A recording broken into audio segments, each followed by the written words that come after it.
Bismillahirrahmanirrahim. Alhamdulillahirrabbilalamin. Allahumma sholli ala sayyidina Muhammad wa ala ali sayyidina Muhammad. Pada hari ini kita akan berdiskusi tentang kata-kata di dalam Al-Quran yang maknanya berkaitan dengan bimbingan dan konseling. Satu slide di situ yang berisi daftar kata-kata di dalam Al-Quran, di dalam ayat-ayat surah-surah tertentu yang maknanya berkaitan dengan bimbingan dan konseling. Dan itu yang akan kita kaji pada siang hari ini. Bahwa tafsir Al-Quran itu ada dua macam berdasarkan satu pembagian. Ada banyak pembagian ya. Berdasarkan salah satu pembagiannya, tafsir Al-Quran bisa kita bagi menjadi dua macam. Yang pertama adalah tafsir analitis. Dan yang kedua namanya tafsir tematis.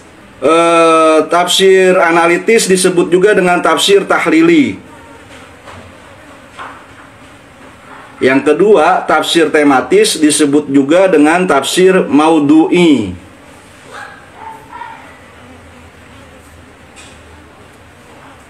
Tafsir analitis itu artinya seorang penafsir menjelaskan Al-Quran ayat demi ayat, dari ayat pertama surah Al-Fatihah di awal mushaf sampai ayat terakhir di surah An-Nas di akhir mushaf. Ada banyak tafsir yang seperti ini, misalnya tafsir Jalalain yang paling terkenal di Indonesia.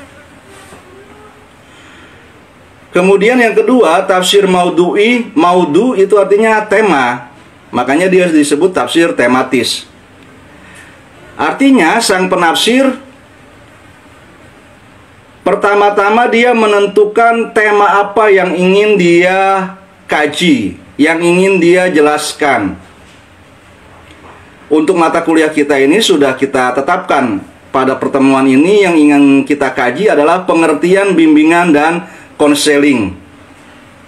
Kemudian bimbingan dan konseling itu kalau kita terjemahkan ke bahasa Arab itu taujih wal irsyad.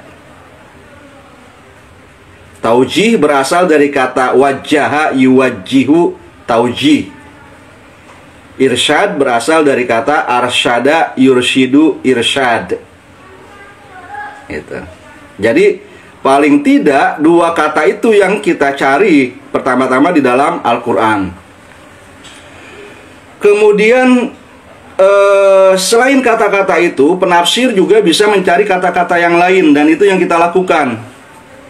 Selain kata wajah dan irsyad, kita mencari pengertian bimbingan dan konseling pada kata nasoha. Nasoha yang sohu artinya memberi nasihat. Kemudian rosyada tadi sudah. Kemudian juga wa'azo. Wa'azo yang izu mau izo artinya nasihat juga atau wejangan. Langkah kedua setelah kita mendapatkan kata-kata yang ingin kita carikan tafsirannya di dalam Al-Quran adalah mencari ayat-ayat Al-Quran yang memuat kata-kata tersebut. Kata wa'azo ada di surah apa, ayat berapa kali disebut di dalam Al-Quran, dan seterusnya. Kata nasoha disebut di dalam Al-Quran di surah apa, di ayat berapa. Itu kita cari. Langkah kedua ini sudah kita lakukan juga. Saya sudah cari ayatnya dan saya sudah bagi-bagikan kepada Anda. Jadi langkah pertama dan kedua dalam tafsir tematis yang akan kita lakukan ini sudah kita kerjain. Langkah yang ketiga adalah ya kita membaca keseluruhan ayat yang memuat kata-kata tadi. Mencari terjemahannya, mencari tafsirannya dari buku-buku tafsir atau buku-buku selain tafsir. Ini yang harus Anda lakukan. Jadi Anda baca ayat, misalnya tadi ada ayat, saya kasih nomornya, surah 2 ayat 186. Cari itu bunyi ayatnya apa, terjemahannya apa, tafsirannya apa. Di mana cari tafsirannya? Paling gampang ya Anda cari di Google sekarang ini untuk keperluan hari ini. Ketik tafsir Quran surah 2 ayat 186.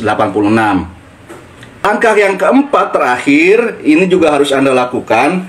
Setelah Anda mendapatkan data-data dari buku-buku tafsir tadi tentang makna ayat itu, maka Anda harus membacanya atau melihatnya dengan kacamata bimbingan dan konseling.